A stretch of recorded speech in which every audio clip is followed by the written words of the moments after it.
یہ حال میرا اور آپ کا ہے کہ قرآن سنتے ہوئے دل لگتا نہیں ہے بلکہ دل گھبراتا ہے. اگر وقت میں زیادتی ہوتی ہے تو ہمیں ڈر لگتا ہے, ہمیں اکتاہٹ ہوتی ہے. میرے پیاروں, اللہ کا قرآن پڑھتے یا سنتے ہوئے اگر دل کے اندر تمہارے لیے اللہ کی محبت پیدا ہو اور دل میں سکون میسر ہو تو یہ دل کے زندہ ہونے کی دلیل ہے, اور اگر سکون نہیں ملتا تو دل کے مردہ ہونے کی نشان ہے. اور فرمایا دوسری چیز ہے اللہ کا ذکر کرتے ہوئے لا الہ الا اللہ. ابھی قاری صاحب ذکر کرا رہے تھے, اگر ہمارا دل لگ رہا تھا تو سمجھ لو دل زندہ ہے, اور اگر ہمارے دل میں اگر اکتاہٹ تھی اور دل کے اندر سکون نہیں تھا تو سمجھ لو کہ ہمارا دل مردہ تھا. میرے پیاروں, یہ دل کے زندہ ہونے کی دلیل ہے کہ جب میرے رب کا ذکر کیا جائے, نبی کا تذکرہ کیا جائے تو انسان کا دل اللہ کی محبت کے لیے تڑپے, اللہ کی محبت کے لیے بے چین ہو جائے اور سکون ملنا شروع ہو جائے. جیسے کوئی بے چین انسان ہو, انسان سخت پیاس کی حالت میں ہو اور اسے پانی ملنا شروع ہو جائے اور جیسے حلق سے نیچے اترے اس کی جان میں جان آنے لگے. یہ اللہ تبارک و تعالیٰ کا ذکر ہمارے لیے ایسا ہو کہ جب یہ ذکر کیا جائے تو ایسا لگے ہماری جان میں جان آ گئی, ہمارا دل بڑا ہونے لگا, ہمیں سکون ملنے لگا, ہمارے قلب کے اندر ہمارے رب کا نور اترنے لگا, اللہ کی محبت اترنے لگی, اللہ کی معرفت اترنے لگی. دنیا خالی نظر آنے لگے, صرف اللہ نظر آئے, اللہ کی محبت نظر آئے, اس کا دیدار نظر آئے, انسان اسے چاہنے لگے, اسے پیار کرنے لگے. میرے پیاروں, اگر یہ دل کی کیفیت ہے تو دل زندہ ہے, اور اگر یہ کیفیت نہیں ہے تو دل مر چکا. بہت خوب, ماشاءاللہ, زندہ باد. اور تیسری فرمایا, انسان جب خلوت میں ہو, تنہائی میں ہو, تو تنہائی میں بیٹھ کر اللہ کو یاد کرنے والا ہو.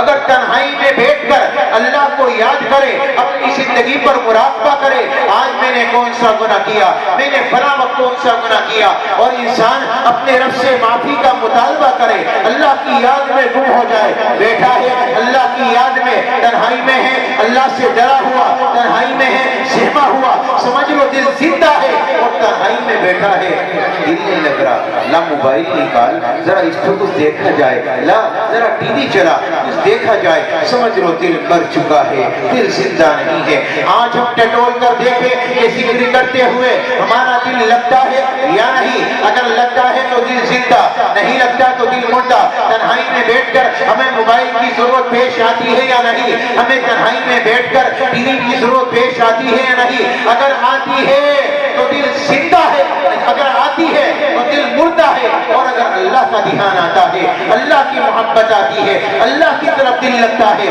تو سمجھ لو ہمارا دل زندہ ہے. میں یہ کہنا چاہوں گا میرے پیاروں, ذرا اپنے دلوں کو ٹٹول کر تو دیکھو.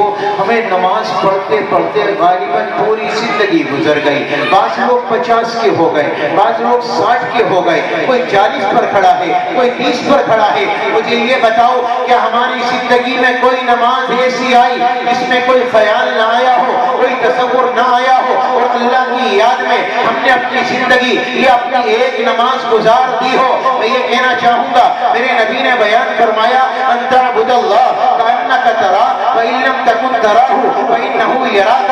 جب اللہ کی عبادت کرو, اللہ کے لیے نماز پڑھو تو ایسے جیسے کہ تم اللہ کو دیکھ رہے ہو. اگر یہ درجہ تمہیں حاصل نہیں ہے, کم از کم تمہارے دلوں میں یہ یقین ہو کہ تمہارا مالک, تمہارا اللہ تمہیں دیکھ رہا ہے. میرے پیاروں, ایک بات بتاؤ, ہم نے کبھی کوئی نماز ایسی پڑھی نہیں. ایک لفظ لوگوں کی زبان پر میں نے عام طور سے سنا, لوگ کیا کہتے ہیں, جب تک میں نماز نہ پڑھ لوں میرے سر کا بوجھ نہیں اترتا. عام ہے, میرے سر پر بھاری پر رہتا ہے جب تک نماز نہ پڑھوں. اللہ کے بندو, نماز سر کے اوپر بوجھ بننے کے لیے نہیں آئی. وَإِنَّهَا لَكَبِيرَةٌ إِلَّا عَلَى الْخَاشِعِينَ. فرمایا نماز کا پڑھنا یہ منافقین پر تو بھاری ہے, ایمان والوں پر بھاری نہیں ہے. وہ اللہ سے ڈرتے ہیں, ان کے دل کا تصور یہ ہوتا ہے کہ نماز کا وقت کب آئے اور اللہ سے ملاقات کا، اللہ سے ملنے کا، اللہ سے بات چیت کرنے کا موقع مل جائے۔ انسان نماز کے بعد اسی نماز کا انتظار کرنے لگے، کب آئے گا موقع، کب اللہ سے ملاقات کروں گا، کب اللہ سے دوبارہ ملوں گا۔ میرے پیاروں، جیسے ایک عاشق اپنے محبوب کے لیے تڑپتا ہے، اب تو میں مل کر جا رہا ہوں، اب دوبارہ کب ملوں گا، کب وہ موقع آئے گا کہ میں اس سے ملاقات کروں گا۔ اس سے کہیں زیادہ میرے اور آپ کے دل کے اندر یہ تڑپ ہو کہ ایک نماز پڑھی ہے، اب دوسری نماز کا وقت کب آئے گا، کب اللہ سے ملاقات ہوگی، کب میں قرآن پڑھنے کا مجھے موقع ملے گا اور میرا رب توفیق دے گا۔ اگر دل کی یہ کیفیت ہے تو ہمارے دل زندہ ہیں، اور اگر یہ کیفیت نہیں ہے تو دل مردہ ہو چکا ہے۔ ہمارے دل میں ہزاروں داغ اور دھبے لگے ہیں، اللہ اپنی محبت ڈال دے گا۔ آپ سیب خریدنے چلے جاؤ، 1 کلو سیب 100 روپے کا، اگر اس کے اوپر کوئی دھبا ہے، کوئی داغ ہے، آپ کہو گے 100 روپے دے رہا ہوں، یہ داغ والا دھبے والا سیب ہٹا دے۔ کہے گا نہیں بھائی رکھ لو، اندر سے صاف ہے، اوپر سے ایسا ہے، کہتا نہیں کہتا کہ یہ ویسے ہی نشان آ گیا۔ وہ کہے گا مجھے مہمانوں کے سامنے رکھ رہے ہیں بھیا، مجھے صاف ستھرا سیب چاہیے، بڑھیا سیب دے، وہ دوسرا سیب نکال کر دے گا۔ 100 روپے کلو لیا جانے والا سیب، اس کے داغ تمہیں برداشت نہیں، اللہ جس دل کے بدلے جنت دے گا۔ میرے پیاروں، اس دل میں لاکھوں داغ ہو، اللہ اس میں اپنی محبت کیسے ڈالے گا؟ جہاں غلاظتیں پڑی ہو، عجب بھرا ہو، خود پسندی ہو، لوگوں کے لیے دشمنی ہو، لوگوں کے لیے بیر ہو، اس دل میں اللہ اپنی محبت ڈال دے، نہیں ہو سکتا۔ اس دل کو خالی کرنا ہوگا، اس کو پاک کرنا ہوگا، اس کو صاف کرنا ہوگا۔ آپ نے دیکھا ہوگا کوئی مہمان ہمارے گھر میں آئے، ہم کیا کرتے ہیں، اچھا مہمان آ رہا ہے، فلاں آدمی آ رہا ہے، چلو ایک کام کرو، جلدی سے جھاڑو لگاؤ، جھاڑو لگ گیا، پوچھا لگاؤ، چادریں بدل دو، چلو چادریں بدل گئی، اب ایک کام کرو، روم اسپرے لے کر آؤ، خوشبو بھی لگا دو، مہمان کو ذرا اچھا محسوس ہونا چاہیے، چلو ذرا باتھ روم بھی صاف کر دو، مہمان ہو سکتا ہے باتھ روم جانے لگے۔ میرے پیاروں، ایک مہمان دنیا کا ہمارے پاس آئے تو ہم اس کے آنے کے لیے کیا کچھ نہیں کرتے، اپنے گھر کو صاف کر دیتے ہیں۔ اللہ تمہارے دل میں آنا چاہتا ہے، تم اللہ کو بلانا چاہتے ہو، اپنے دل میں غلاظت بھر کر رکھو، اللہ کیسے آ جائے گا، اللہ کیسے آ جائے گا؟ اللہ کی محبت کو لانے کے لیے اپنے دل کو پاک کرنا ہوگا، اپنے دل کو صاف کرنا ہوگا، اپنے دل کو دل بنانا ہوگا، اس دل سے بغض نکالنا ہوگا، عداوت نکالنی ہوگی، اس دل سے بڑائی نکالنی ہوگی، عجب نکالنا ہوگا، خود پسندی نکالنی ہوگی۔ آج جو ہماری زندگیوں کے اندر یہ عام بات ہے کہ فلاں آدمی تو گھٹیا اور میں اعلیٰ، اللہ نے فلاں کو غریب بنایا، مجھے امیر بنایا، فلاں جاہل ہے میں عالم ہوں، بھلا بد عمل ہے میں عمل کرنے والا ہوں، بھلا راتوں کو نہیں جاگتا میں جاگنے والا، بھلا قرآن نہیں پڑھتا میں پڑھنے والا، بھلا شرابی میں شراب سے بچنے والا، اپنے آپ کو اعلیٰ سمجھ کر دنیا میں زندگی گزارنے والا اللہ کی محبت کو کبھی نہیں پا سکتا۔ میں تو یہ کہتا ہوں جو اپنے آپ کو اپنا دوسروں سے اعلیٰ سمجھتا ہے، ہو سکتا ہے اللہ کہیں اس کا ایمان نہ چھین لے۔ زیادہ کچھ نہیں، ایک واقعہ میں آپ کو بتلا دوں۔ تاجدار مدینہ امام الانبیاء ایک غزوے سے واپسی فرماتے ہیں۔ جب غزوے سے واپسی ہوئی، حضرت اسامہ کالے کلوٹے ایک صحابی ہیں، نبی کے قریب میں آئے، فرمایا آقا آپ نے قافلے کو روانگی کا حکم دے دیا، لیکن آقا مجھے استنجا لگا ہے، مجھے استنجے کے لیے جانا ہے، اگر آپ کی اجازت ہو تو میں استنجا کر کے چلا ہوں۔ میرے نبی نے فرمایا اے اسامہ ذرا جلدی آنا اور جلدی واپس چلے آنا، کیونکہ میں قافلے کو روانگی کا حکم دے چکا ہوں۔ حضرت اسامہ چلے گئے، جب جنگل میں گئے کوئی آڑ کی جگہ نہ ملی، تلاش کرنے لگے تو ذرا دیر لگ گئی، جب واپس آئے تو کافی دیر ہو چکی تھی۔ آہا کچھ نئے ایمان والے تھے، ان کی زبانوں پر جملہ آیا علی ھذا الاسود اغفرنا، ارے اس کالے کی وجہ سے اللہ کے نبی نے ہمیں لیٹ کر دیا۔ کچھ لوگوں نے اسامہ کے کالے پن کو اپنی نگاہوں میں کمتر جانا، اسامہ کے کالے پن کو اپنی نگاہوں میں حقیر جانا، اور ان کی زبان پر یہ جملہ آیا الہاد الاسود اغفرنا، اس کالے کی وجہ سے اللہ کے نبی نے ہمیں لیٹ کر دیا۔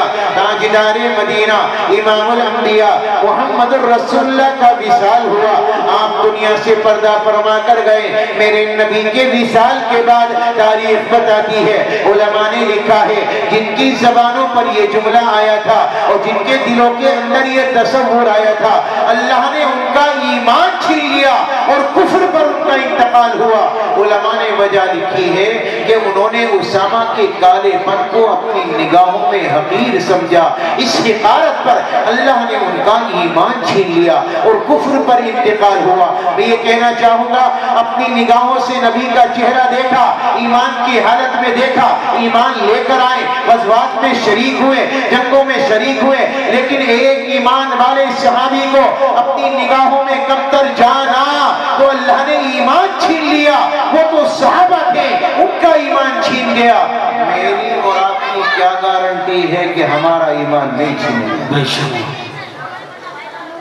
گھر میں دو بچے ہوں، ایک کمانے والا ایک کمزور، تو ماں باپ کا ذہن آٹومیٹک کمانے والے کی طرف زیادہ ہوتا ہے اور اسے ناکارہ سمجھتا ہے۔ دو بہویں آ جائیں، دو بیٹے کی بیوی آ جائیں، ایک مالدار گھر کی ایک غریب گھر کی، آٹومیٹکلی دل میں مالدار کی عظمت ہوتی ہے اور غریب کی عظمت نہیں ہوتی۔ اگر یہی غریب کی بیٹی کی حقارت جہنم میں لے کر چلی گئی تو کیا کرو گے؟ اللہ نے اسی پر ایمان چھین لیا تو کیا کرو گے؟ اللہ کے بندو، اس دل کو دل بنانا پڑے گا۔ میرے رب نے فرمایا الا من اتى الله بقلب سلیم، سالم دل لے کر آؤ، صاف ستھرا ہو، کوئی گندگی نہ ہو، کوئی غلاظت نہ ہو، کوئی بدبو نہ ہو۔ اس دل کے اندر سب سے پہلے اللہ کی محبت ہو، دنیا کی محبت نہ ہو، دنیا والوں کی محبت نہ ہو، اس دل میں کسی کے لیے عداوت نہ ہو، اس دل میں کسی کے لیے بدکاری نہ ہو، کسی کے لیے دنیا کے اندر عجب نہ ہو، خود پسندی نہ ہو، بڑائی نہ ہو۔ الکبریاء ردائی والعصمت ازاری، میرے رب نے فرمایا بڑائی میری چادر ہے، عظمت میری ازار ہے، اسے چھیننے کی کوشش نہ کرنا، ٹانگیں کاٹ کر جہنم میں ڈال دوں گا۔ اللہ نے فرمایا بڑائی میری چادر ہے، اسے نہ چھیننا۔ آج مال پر گھمنڈ ہے، آج علم پر گھمنڈ ہے، آج عمل پہ گھمنڈ ہے، آج انسان کو اپنی خوبصورتی پہ گھمنڈ ہے، آج اپنے مال پر گھمنڈ ہے، آج اپنے بنگلوں پر گھمنڈ ہے، اپنی شہرت پر اور اپنی عزت پر اور اپنے عہدوں پر گھمنڈ ہے۔ اللہ کے بندو، کہیں ایسا نہ ہو کہ یہ گھمنڈ اللہ کی نظر سے گرا دے، کہیں ایسا نہ ہو اللہ کے دربار سے تمہیں نیچے کر دے۔ اللہ نے فرمایا، حدیث قدسی ہے، بڑائی میری چادر ہے، اسے چھیننے کی کوشش نہ کرنا ورنہ ٹانگیں کاٹوں گا، جہنم میں ڈالوں گا۔ میرے نبی نے فرمایا جنت کی خوشبو 500 سال کی مسافت کی دوری سے آتی ہے۔ بڑائی کرنے والا، تکبر کرنے والا، گھمنڈ کرنے والا، اکڑ کر چلنے والا، اللہ اسے جنت کی خوشبو بھی میسر نہیں کرے گا، چاہے وہ نمازی ہو یا روزے دار ہو۔ اللہ ہم سب کی حفاظت کرے۔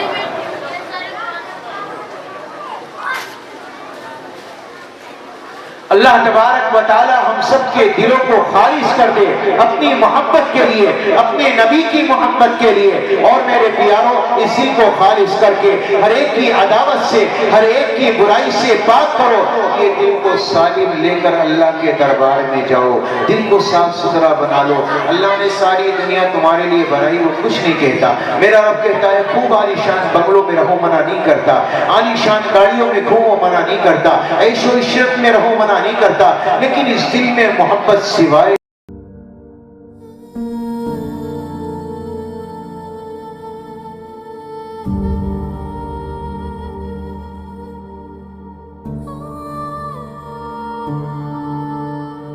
you.